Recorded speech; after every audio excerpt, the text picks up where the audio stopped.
sua Bíblia, fique com ela aberta, né? E para a gente ganhar tempo, a gente vai lendo, né? Vai lendo e vai meditando no versículo dessa metáfora que Jesus usou aqui da videira, né?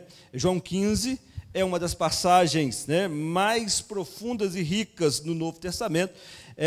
Nessa passagem, Jesus utiliza a figura da videira. Pode ficar sentada, mas não vamos ler o texto todo agora. A gente vai lendo, à medida que a gente for falando aqui, a gente vai falar em alguns pontos, e a gente vai, à medida que a gente for falando, a gente vai lendo, né, para a gente ganhar um pouquinho mais de tempo. Então, assim, e Jesus ele fala sobre a videira, né? A videira verdadeira. João 15, de 1 a 27. O tema central desse texto, a gente pode pensar sobre o permanecer em Cristo, é o tema central dessa passagem que Jesus Cristo mostra aqui para nós. E a gente pode entender, então, né, essa figura da videira que Jesus Cristo fala ali, ela não é um assunto novo. Quando Jesus Cristo vai falando ali para os israelitas, para os hebreus, não é um assunto novo, né? Lá no Velho Testamento,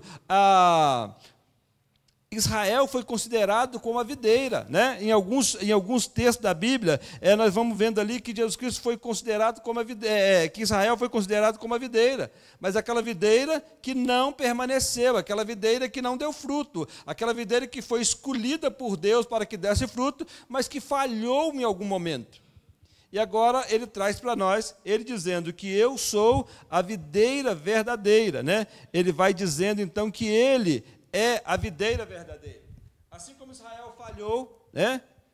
Jesus Cristo jamais falhará, porque ele é a videira verdadeira. Então, esse texto para nós, ele nos ajuda a entender o quão grandioso é o nome de Jesus na nossa vida. Então, João 15, ele vai dizendo, o versículo 1, ele começa dizendo assim: eu sou a videira verdadeira e meu pai é o lavrador. Todo ramo estando em mim, que não der fruto, ele corta, e todo que dá fruto, ele limpa, para que produza mais fruto ainda. Né? Versículo 1 e versículo 2. Né? Todo ramo que está em mim. Então, eu quero pensar no versículo 1. Jesus Cristo dizendo, eu sou a videira verdadeira e meu pai é o agricultor. Jesus ele vai dizendo que ele é a videira verdadeira e que o pai é o agricultor. Esse ponto aqui é muito importante nós entender que essa imagem da figueira, como eu disse lá atrás, ela não era nova. Israel foi considerado como a videira plantada por Deus, quando ele convida Abraão a sair da sua terra, da sua parentela, e agora ele diz, eu vou plantar uma videira. Essa videira é Israel, mas essa videira falhou em produzir o fruto. Falhou em produzir o fruto real. E agora ele vai dizendo, Jesus vai dizendo que ele veio, né? Depois de um certo tempo ele veio como promessa feita lá em Gênesis, que da semente da mulher esmagaria a cabeça da serpente. Então ele vem como essa videira para, contudo, não falhar. Jesus, ele é a nossa fonte de vida espiritual. Assim como os ramos só sobrevivem se estiverem conectados à videira, nós só também precisamos estar unidos a Cristo para experimentar a verdadeira vida. Sem Ele, nós não temos forças e nem propósito para viver. João 14,6 reforça essa ideia, né? Quando Jesus disse, eu sou o caminho, quem sabe? Eu sou o caminho, a verdade e a vida. E ninguém vai ao Pai a não ser por mim. Jesus é a nossa fonte de vida espiritual. Não há outro caminho, não há outro direcionamento para que nós possamos chegar a ter uma vida espiritual, para nós chegarmos a ter um caminho ao Pai. Ele vai dizendo que ele não é o caminho, um caminho, ele é o caminho, o único caminho que nos leva até a salvação. E nesse ponto, nós não podemos, nós devemos estar ligados na videira que é Jesus. Segundo ponto que esse primeiro versículo vai nos dando aqui o entendimento é que o Pai, ele é o agricultor. Deus é descrito como agricultor, aquele que cuida da videira.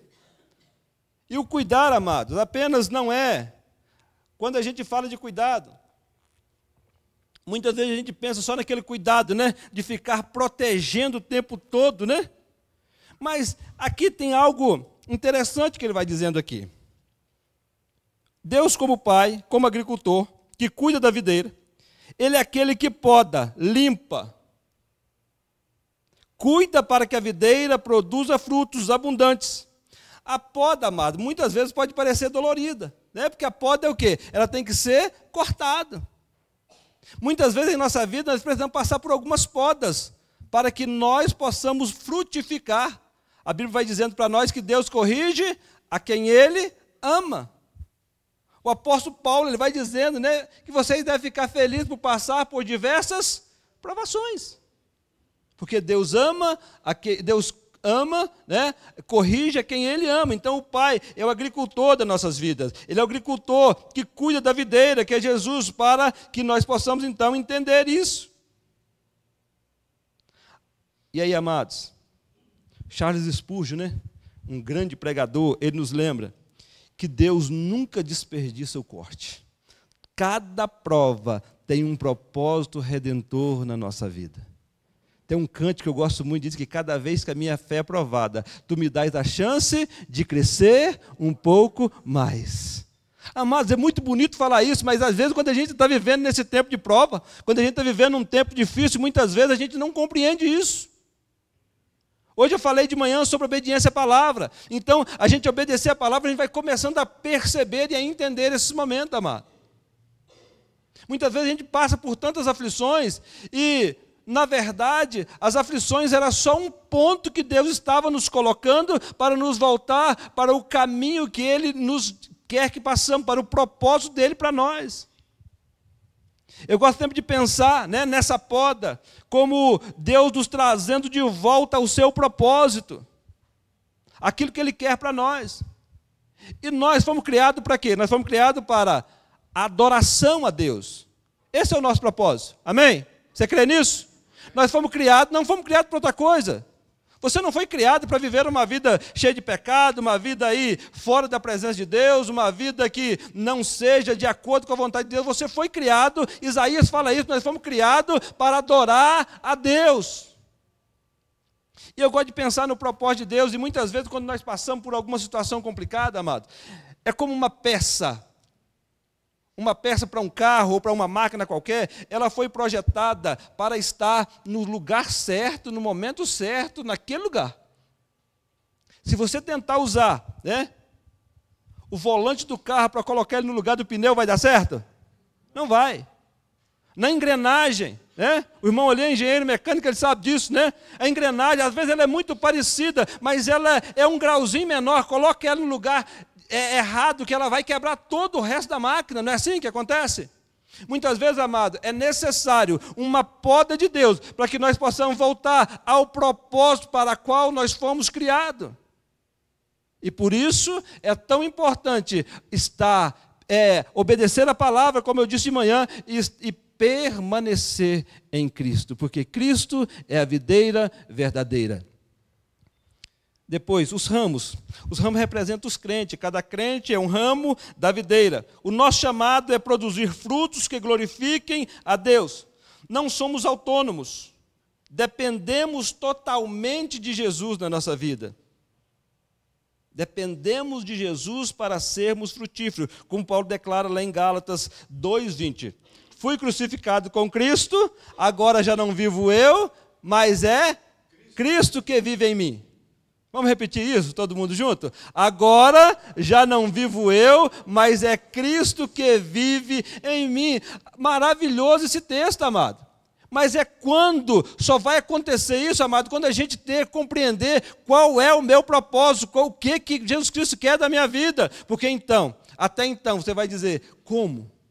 Às vezes vem situações na nossa vida que a gente, mas por que, Senhor? Como? Mas Deus está trabalhando na sua vida. Deus está trabalhando para que você se torne uma pessoa melhor, né? Então, nós somos os ramos. O objetivo desse fruto não é para a nossa glória. O objetivo do fruto é a glória de Deus. Os frutos que produzimos não são para a nossa própria exaltação, mas para a glória do agricultor. João 15:8 afirma, meu Pai é glorificado pelo fato de vocês darem muito fruto, assim vocês serão meus discípulos. Então, amado, esse texto nos convida a reconhecer a nossa total dependência de Cristo. Se você ainda não está conectado a essa videira, se você ainda não está conectado com Deus, que Ele, Jesus Cristo, é a videira verdadeira, o chamado de Jesus é claro para nós. Venha a mim, todos que estáis cansados, sobrecarregados, e eu vos aliviarei. Esse é o convite. Quantas vezes, amado, nós não estamos descansando porque não estamos ligados na videira, não estamos bebendo da fonte da água da vida que é Jesus. Por isso, muitas vezes, amado, a nossa alma, a nossa vida se sente cansada, se sente sedenta, porque precisamos estar ligado na videira que é Jesus. Então, amado, nessa noite, eu gostaria que você começasse a pensar nisso. Gostaria que você começasse a pensar em que tipo de vida eu tenho levado. Será que a minha vida condiz estar conectada com Jesus realmente, como eu digo que está? O versículo 2 desse texto, você pode conferir aí, ele vai dizendo: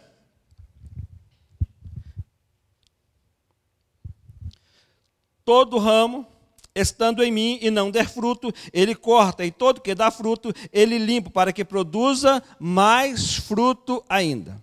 Aqui Jesus vai falando do tipo de ramos, né? Jesus descreve nesse texto, nesse versículo, 3 tipos de ramos, entendendo, para a gente entender perfeitamente, quem é a videira? Jesus é a videira verdadeira. Quem é o agricultor? E quem são os ramos? Nós somos ramos, os crentes somos ramos. E Jesus Cristo coloca aqui, quando ele vai falando essa metáfora, ele coloca aqui 3 tipos de ramos. Ele coloca os ramos que dão fruto, os ramos que não dão fruto, os que dão fruto e os que dão mais frutos ainda. Então vamos pensar em cada um, né? Primeiro, o que são os frutos, o que são os ramos que não dão fruto? Jesus declara que todo ramo que estando em mim não dá fruto, o que acontece com ele? Corta. João 15, 2, né? Esses ramos simbolizam aquelas pessoas, amados, aqueles que, embora aparentemente aparentam estar ligado na videira, eles se dizem estar ligados na videira que é Jesus, mas na realidade não possuem uma conexão genuína com a videira. Por quê? Eles representam as pessoas que professam uma fé, mas não apresentam evidência de transformação. Não apresentam evidência de estar transformado pela palavra. Não dão fruto. As suas vidas são infrutíferas. Como Mateus 7,19 afirma que toda ave que não dá bom fruto é cortada e lançada no fogo. Esse ramo que Jesus Cristo vai dizendo aqui que não dá fruto, são pessoas que aparentemente têm uma vida piedosa, mas só por fora. Mas que na verdade não produzem fruto, ainda mesmo se dizendo cristão, vive uma vida que não é uma vida que aparenta ou que está conectada com a vontade de Deus para a sua vida. É necessário a gente entender isso, né? Aí ele vai dizendo, o segundo ramo é os que dão frutos.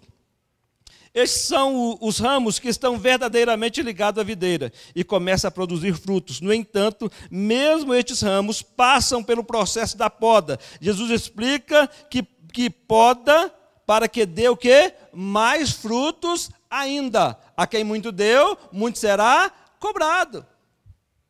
E aí, amados, esse processo da poda, né? Como eu já disse antes, ele pode parecer doloroso, amado, porque ele envolve disciplina, ele envolve provações, ele envolve a correção do Senhor Jesus, mas ele também envolve um crescimento espiritual abundante. Ele envolve um entendimento da nossa vida, do que realmente Deus quer para nós. Lá em Tiago ele vai dizendo, né, que, amados, vocês precisam ficar felizes em passar por essas provações. O apóstolo Paulo fala sobre isso. Porque nós precisamos entender que a vontade de Deus nos chama para viver uma vida abundante, mas nessa vida abundante não é só mar de rosa. Ele vai dizendo que no mundo nós teremos aflições, mas tem de bom ânimo, porque eu venci o mundo, né? Tem muito dizendo aí que eu também vencerei. Não tem esse pedacinho no versículo não, tá, irmãos? É? Mas quando a gente vai olhar, ele vai dizendo que eu venci o mundo. Mas mais para frente o apóstolo Paulo vai dizendo, né, que nós somos mais do que vencedores em Cristo Jesus nosso Senhor. Amém? Que maravilha, amado. Nós não estamos lutando para uma vitória. Nós já temos essa vitória garantida lá na cruz. Para que essa vitória se concretize na minha vida, basta eu viver dentro do propósito que Deus tem para mim e para você. Basta nós estarmos ligados no propósito que Deus tem para mim e para você, meu amado. E aí, o outro fruto que nós temos aqui, né, é os que dão mais fruto ainda. Mas antes, né, lá em Hebreus 12, ele vai dizendo que nenhuma disciplina parece ser motivo de alegria no momento, mas de tristeza. Mais tarde, porém, produz fruto de justiça e paz para aqueles que por ela foram exercitados. Amém? Quantas vezes, amado, nós passamos por situações complicadas e passamos por diversos vales, muitas vezes, mas quando nós saímos lá para fora, nós olhamos para trás e pensamos, que maravilha que aconteceu na minha vida, que maravilha que Deus fez por nós, ou o livramento que Deus não me deu, dando aquilo que eu pedi. Quantas vezes nós vemos isso? Quanto livramento o Senhor me deu, não dando aquilo que eu tanto pedi, porque Ele tem um caminho mais excelente para nós. Muitas vezes não sabemos nem o que nós queremos, mas Deus nos conhece e Ele nos molda. E muitas vezes, para nos moldar, Ele usa a disciplina, Ele usa a correção para nos moldar. E aí existem os frutos que produzem mais frutos, né? Os que dão mais fruto. Este é o estado ideal de cada crente. São aqueles que não apenas dão fruto, mas abundam em boas obras, em frutos espirituais, glorificam a Deus em tudo que fazem. Paulo exorta os crentes a viverem cheio do fruto de justiça, o fruto que vem por meio de Jesus Cristo para a glória e louvor de Deus. E que são esses frutos? Quais são esses frutos que nós precisamos produzir? Você já parou para pensar que frutos são esses, né? Os frutos mencionados por Jesus podem ser entendidos de várias formas na Escritura. Eu quero destacar aqui 3 frutos desses. Primeiro, são os frutos do Espírito, que está lá em Gálatas, capítulo 5, né? A partir do versículo 22, ou seja, versículo 22 e 23. É uma lista de 9 pontos, né? Que inclui amor, alegria, paz, benignidade, bondade, mansidão, temperança, que é domínio próprio. Então, amado, a gente precisa entender, eu tenho produzido isso, amado. Eu tenho sido bom, eu tenho sido benigno. A minha vida tem sido uma vida de alegria, eu tenho sentido a alegria, a paz em Cristo, ou tenho vivido uma vida completamente estruturada. Porque Jesus Cristo vai dizendo, eu vim para trazer a paz. Ele vem dizendo, eu vos deixo a minha paz eu vos dou. Ele vai dizendo que não dou como o mundo a dá. E o apóstolo Paulo vem fechando isso mais para frente, dizendo que é uma paz que excede todo o entendimento. A paz que Cristo dá é uma paz que excede todo entendimento. O que é isso, amado? O que é uma paz que excede todo entendimento? É quando nós estamos passando por várias situações complicadas. O mundo pode olhar, as pessoas podem olhar e não entender, mas nós ainda estamos glorificando e exaltando o nome de Deus, porque nós cremos que a vitória já é nossa, em nome de Jesus. Nós estamos vivendo tempo difícil, o mundo olha, não entende, mas a Bíblia vai dizendo que as coisas, né, espirituais não se discernem de forma carnal, mas nós estamos ali na luta, mas quando estamos com Cristo, a luta está ali, o problema está ali, mas nós sabemos que Deus tem um propósito, porque é correção, é disciplina, Deus tem um propósito em cada situação, e Ele está ali a nos servindo, né, aquela aprovação é nos servindo para que nós sejamos melhores ainda, porque Ele tem garantido para nós a vitória. O choro pode até durar uma noite, mas a alegria, ela vem pela manhã. Eu creio nisso. E que frutos são esses? O segundo fruto são frutos de arrependimentos. João Batista, né, ele enfatizou a necessidade de produzir frutos dignos de arrependimento. Mateus 3,8. Isso aponta para uma vida que reflete uma mudança genuína, marcada pelo abandono do pecado e pelo compromisso com Deus. O fruto de arrependimento é isso, amado. Quando nós olhamos, e aquilo que nós falamos na lição lá hoje de manhã, que o pecado não é aquilo que praticamos, mas é algo que está em nós. Todos somos pecadores. A Bíblia vai dizendo, né? Aquele que disser que não tem pecado é mentiroso e a verdade não está nele. Mas o que nós não podemos produzir é o fruto do pecado, que são as coisas que nós praticamos, a mentira, o roubo, latrocínio, prostituição, tudo isso são fruto do pecado. Por isso que Jesus Cristo ele nos dá uma condição de podermos viver e entender que precisamos nos arrepender. Se confessarmos nosso pecado, Ele é fiel e justo para perdoar os nossos pecados, amados.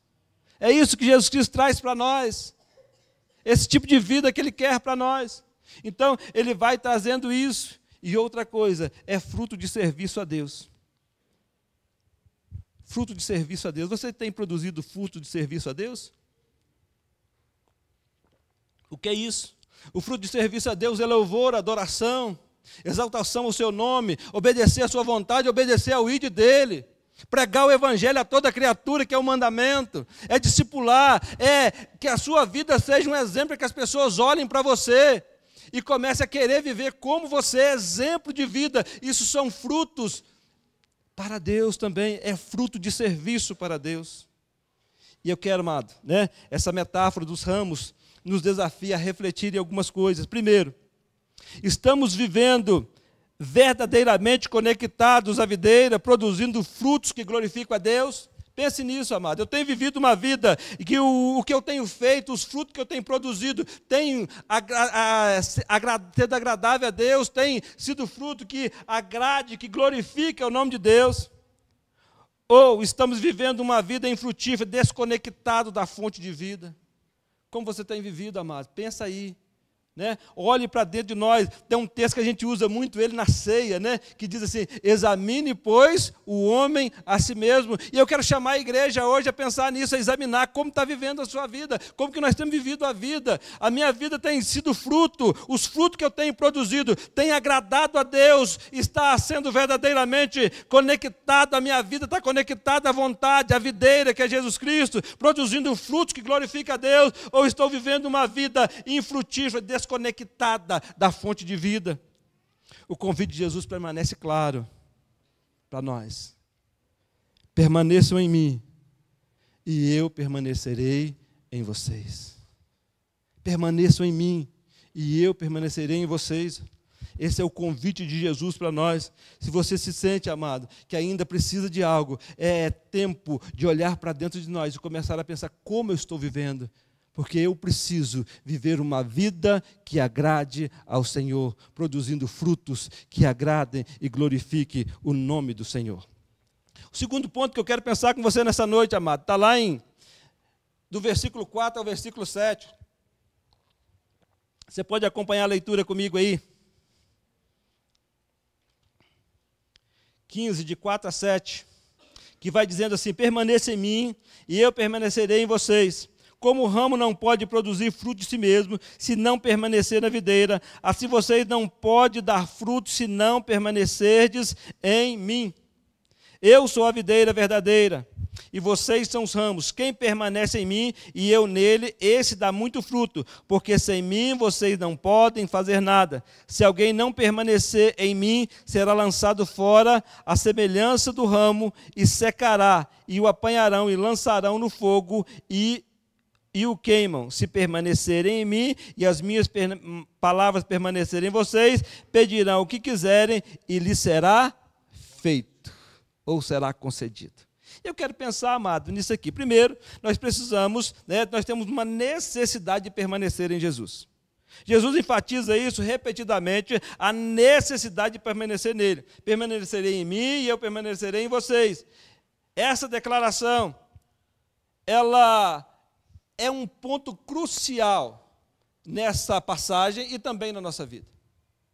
Permanecer em Cristo. Muitas pessoas pensam que estar em Cristo é um dia aqui na igreja, eu venho aqui no domingo, eu estou em Cristo, mas é permanecer. É ser fiel até o fim.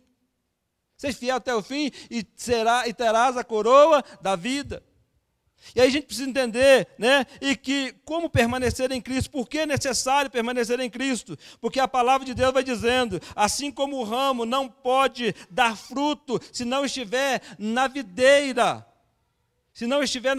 que é Jesus Cristo. Se o ramo, um videiro é um pé de uva, todo mundo sabe disso, é um pé de uva, e aquele pé de uva todo ano tem que ser podado, para que ele dê muito fruto. E se nós não permanecer na videira ligado, na fonte de vida, porque a videira é que traz a seiva para que possa encher os galhos, encher os frutos, para que ele possa produzir fruto, só vem da raiz. Esse galho, se tiver cortado, ele não produz nada, amado. E nós mesmo achando que estamos na videira, mas se nós estivermos cortados, desconectados, amado, não vamos produzir nada. Por isso Jesus Cristo vai dizendo, vocês precisam permanecer em mim. Jesus, ele vai dizendo que nós precisamos estar ligados nele, o tempo todo. E Paulo, lá em Filipenses 4:13, né, ele começa um pouco antes, ele dá um exemplo muito claro disso. Ele vai dizendo, tudo posso naquele que me fortalece. Tem muita gente que usa esse texto aí como, né, um mantra, porque ele precisa fazer tudo. Não, Paulo vai dizendo, eu sei estar triste como sei estar alegre, eu sei passar necessidade, eu sei passar fartura como sei passar necessidade, eu sei estar solto como sei estar preso. E nessas coisas, eu posso todas as coisas naquele que me fortalece, amado. Quando estamos ligados na videira, não há circunstâncias. As circunstâncias vêm e vão, mas eu estou em Cristo, eu sei que eu estou ligado e que o ramo, na verdade, ele vai produzir essa seiva para me manter vivo. E somente em Cristo nós permanecemos vivos. Então pode passar a tristeza, pode vir a alegria, eu posso ficar rico, eu posso ficar pobre, mas a minha alma continua ligado na rocha que é Jesus. E a minha alegria não vai ser tirada. Nada vai ser tirado. Ele vai dizendo, né? Nem a morte, Paulo vai dizendo lá que nem a morte, nem a fome, nem a nudez, nada pode me separar do amor de Cristo nosso Senhor Jesus. Isso é maravilhoso, amado. E nós como cristãos precisamos ter esse ponto, né, de entender que realmente nós precisamos estar ligados nessa videira, né, para produzir o fruto. E como permanecer em Cristo? Vai dizendo que nós precisamos permanecer em Cristo, mas a pergunta é, como permanecer em Cristo? Primeiro, o ponto necessário de permanecer em Cristo, nós falamos hoje de manhã sobre obediência à palavra, né? Jesus disse, se vocês permanecerem em mim e as minhas palavras permanecerem em vós. Obediência à palavra de Deus. Obediência ao que a Bíblia nos ensina. Obediência a entender a vontade de Deus através da leitura, de ouvir a pregação, de entender qual é o propósito de Deus para a minha vida. É entender o que Deus quer para mim, para que eu nasci, para que eu fui criado. Por que eu estou aqui? Porque onde eu estou? Ele vai dizendo então, primeiro eu preciso, como permanecer em Cristo? Primeiro, entender a sua palavra, né? Como o texto vai dizendo, eu sou o caminho, a verdade e a vida. Então, nós só conseguimos entender o caminho quando nós conhecemos a verdade. Então, por isso Jesus Cristo vai dizendo que ele é três, o caminho, a verdade e a vida. Só através da palavra nós encontramos o caminho que é Jesus e encontramos a vida eterna que está no final desse caminho de andar com Jesus. Por isso, uma das coisas para permanecer em Cristo é obedecer a sua palavra. E aí ele vai dizendo, né? Se vocês permanecerem em mim, as minhas palavras permanecerem em vós, pedirão o que quiserem e lhes será concedido.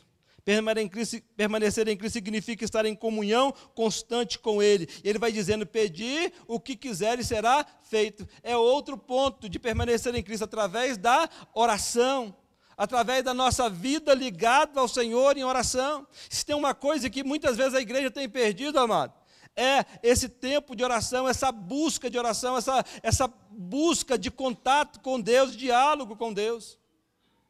E para nós permanecer em Cristo não tem como. É duas coisas, oração e palavra. Eu gosto de dizer que oração e Bíblia é o diálogo com Deus. Nós oramos, né, e buscamos e falamos com Deus e recebemos a sua resposta através da palavra, através da pregação aqui na igreja, através da palavra do Senhor lida, através do nosso devocional. E muitas vezes, amado, nós não temos recebido, porque não temos buscado ao Senhor de forma correta. Ele vai dizendo, se estiveres em mim e as minhas palavras estiverem em vocês, pedirão o que quiserem, será concedido dentro do propósito de Deus para a sua vida. João vai dizendo que vocês pedem e não recebem, porque pedem mal para os vossos próprios prazeres ou deleites.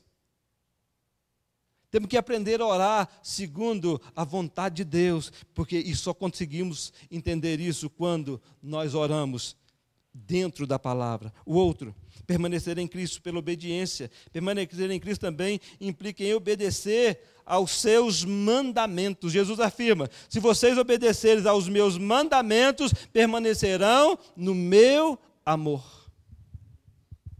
E para permanecer nos mandamentos, amado, precisamos aprender a conhecer a Deus. Precisamos aprender a conhecer a vontade de Deus, porque a vontade de Deus, ela é o quê? Boa, perfeita e agradável. A gente precisa aprender a conhecer qual é a vontade de Deus para a nossa vida, amado. Tiago vai dizendo que ninguém, ao ser tentado, pode dizer que foi tentado por Deus. Porque muitas vezes nós estamos tentados pelas nossas próprias concupiscências. Nós somos tentados pelas nossas próprias, muitas vezes não recebemos de Deus, porque nós queremos pedir de acordo com aquilo que queremos para nós, sem entender qual é a vontade de Deus. Mas a Bíblia vai nos chamando a atenção, amado, para aprender a viver dentro dos mandamentos do Senhor. Se vocês obedecerem o meu mandamento. Obedecer o mandamento do Senhor é algo que a gente precisa entender todo dia. Né? O outro ponto é pela ação do Espírito Santo.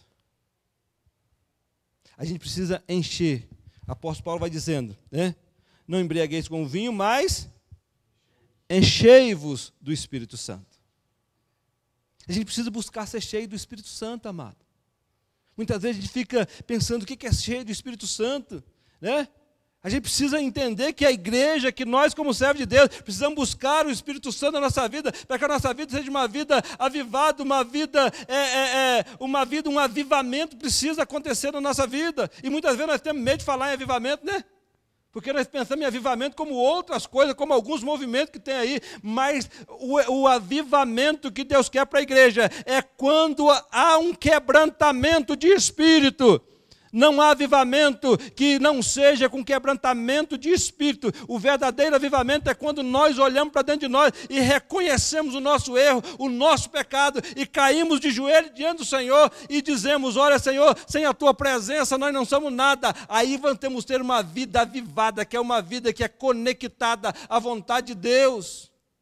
Avivamento não é nada mais do que, não é movimento, não é outra coisa, é sentir a presença de Deus em cada movimento, em cada situação que eu faço. É quando o Espírito Santo de Deus entra em nós, nós permitimos ser cheio do Espírito, que tudo que nós vamos fazer, nós entendemos que é para a honra e glória do Senhor Jesus. O meu trabalho, a minha escola, aquilo que eu faço, tudo que eu coloco a mão, é para a honra e glória do nome do Senhor. Ele vai dizendo: quer comais, quer bebais, ou quer façais qualquer outra coisa, façais em nome do Senhor Jesus. A vida cheia do Espírito que ele está dizendo aqui, não é uma vida vazia, que só na igreja, ou só em algum tempo, é uma vida que nós estamos conectados com Cristo o tempo todo. Um galho não pode sair da videira e dar uma volta, depois voltar e conectar nela. Nós estamos ligados o tempo todo na videira que é o Senhor Jesus. Nós precisamos entender isso, amado. E aí, qual é o resultado de permanecermos em Cristo? O resultado de permanecer em Cristo é uma produção de fruto. Jesus promete que, se permanecermos nele, daremos muito fruto. E que são frutos é esse? Ele vai dizendo lá que frutos são esses, nós pensamos sobre esse. Os frutos que nós devemos produzir são os frutos que incluem uma mudança de caráter em nós. O fruto que Deus quer de nós são frutos que mudem as nossas atitudes, que muda o nosso jeito de viver. Agora já não vivo eu, mas é Cristo que vive em mim. Esse é o fruto que permanece, esse é o resultado de produzir o fruto. É quando nós olhamos a circunstância e digo: pode vir o que vier, porque eu estou ligado na videira, e a videira está me dando força para viver a cada dia e para produzir fruto. Primeiro são frutos, amados, que produz uma mudança de caráter, que produz um impacto significativo no mundo, que produz um impacto a quem está à nossa volta. Nós, como cristãos, amados, cheios do Espírito Santo, precisamos ser aquela pessoa que dá um impacto àquelas pessoas que estão à nossa volta. são frutos de arrependimentos. E o resultado disso são produção de fruto, permanecer em Cristo, vai fazer com que os nossos frutos sejam um fruto que vai mostrar ao mundo que nós tivemos uma mudança de pensamento, uma mudança de forma de viver. O mundo vai olhar para nós e vai dizer, existe algo diferente nele, eu quero viver isso. O segundo ponto, o resultado é uma oração eficaz. Quando nós permanecemos em Cristo e as suas palavras permanecem em nós, as nossas orações estão alinhadas à vontade de Deus. Por isso que tudo que nós vamos pedir, nós vamos ter. Não é porque Deus vai dar tudo que nós queremos, porque a nossa vontade já está alinhada com a vontade dEle. Então, as nossas orações vão ser orações eficazes, que vão mover o braço de Cristo. Segundo ponto, uma alegria completa. Jesus declara que Ele ensina essas verdades, Uma alegria completa. Ele não veio para trazer uma alegria incompleta, mas uma alegria completa para nós. Que a vossa alegria ou que o vosso gozo seja completo. Não quer dizer que nós não vamos passar por situações complicadas, amado. Que nós vamos ter um dia de choro, que nós vamos ter um problema aqui, outro ali, vamos ter uma perda, que vamos chorar. Mas ele está dizendo a alegria da alma.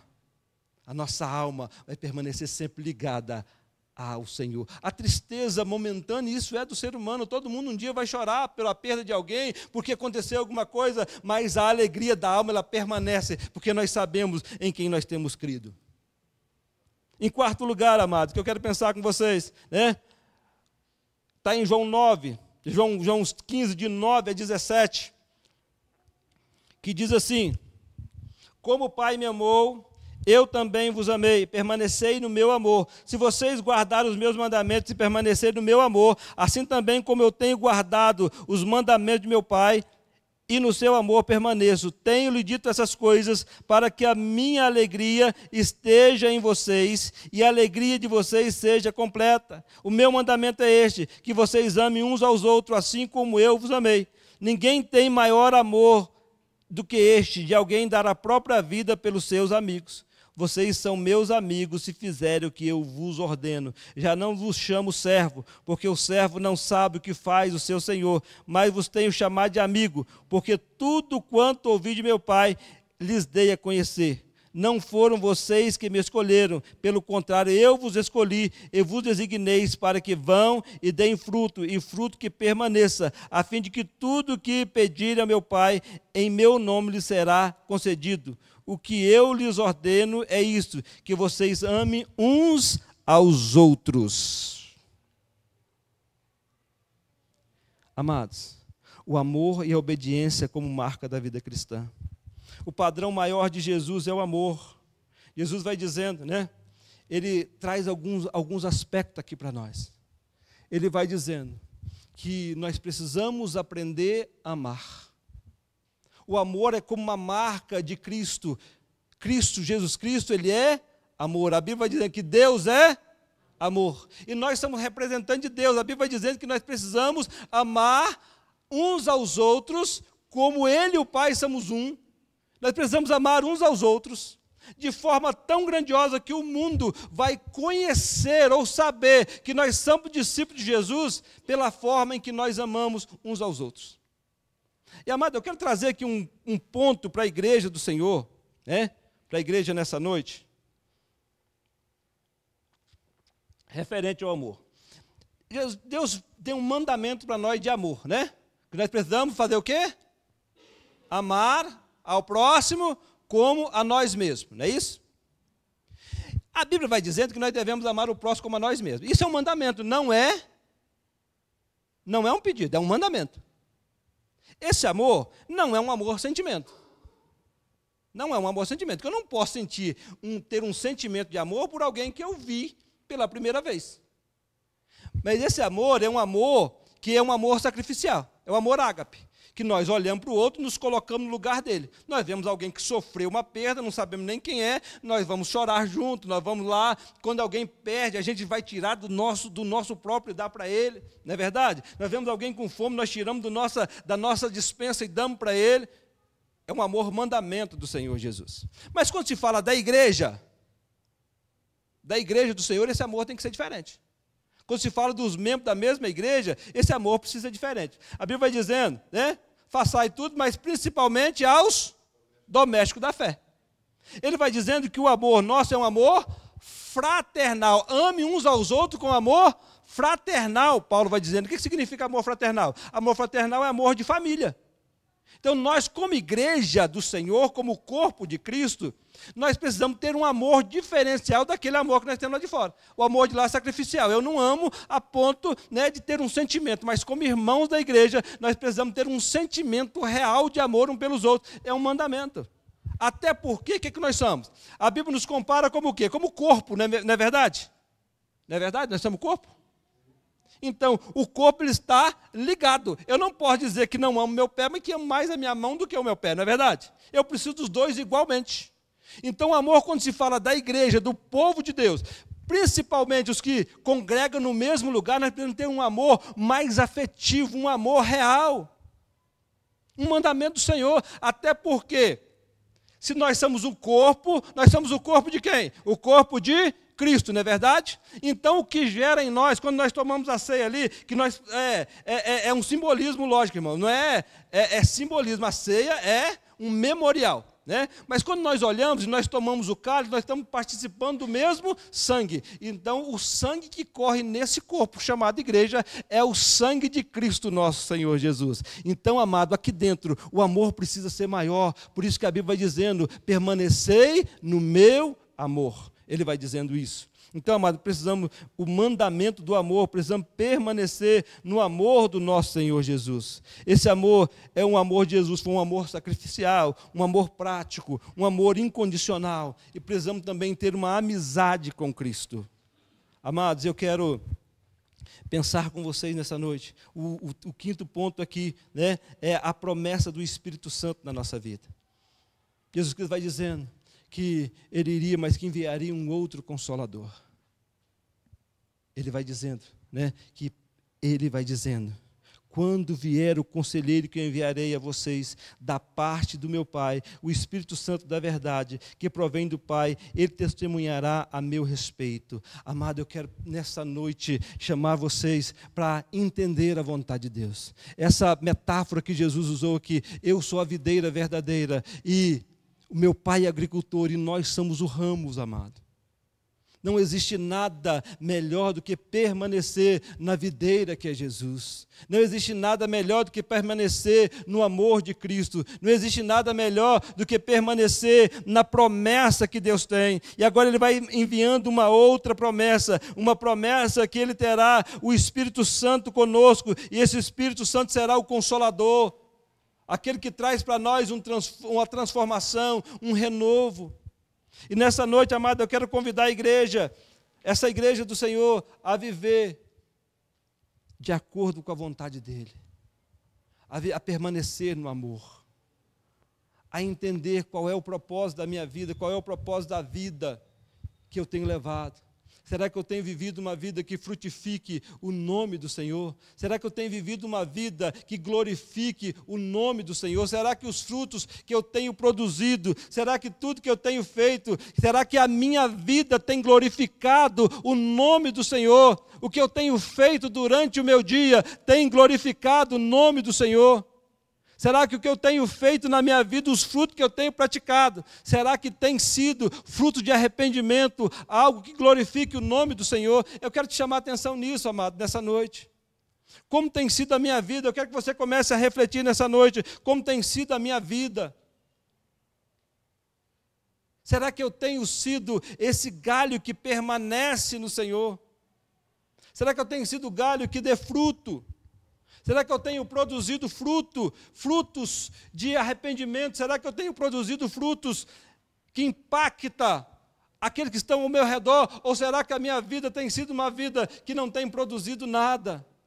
E nessa noite o Senhor te chama para produzir, nessa noite o Senhor te chama para estar então tendo uma vida diferente. Jesus Cristo te chama nessa noite para ser transformado pelo poder da sua palavra.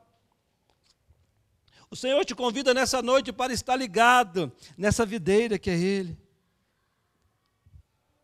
E a palavra de Deus vai dizendo, né? Quando nós estamos plantado no Senhor Jesus, quando nós estamos ligados no Senhor Jesus, o Salmo vai dizendo que somos como a árvore plantada junto ao ribeiro de água, a qual dá o seu fruto na estação própria.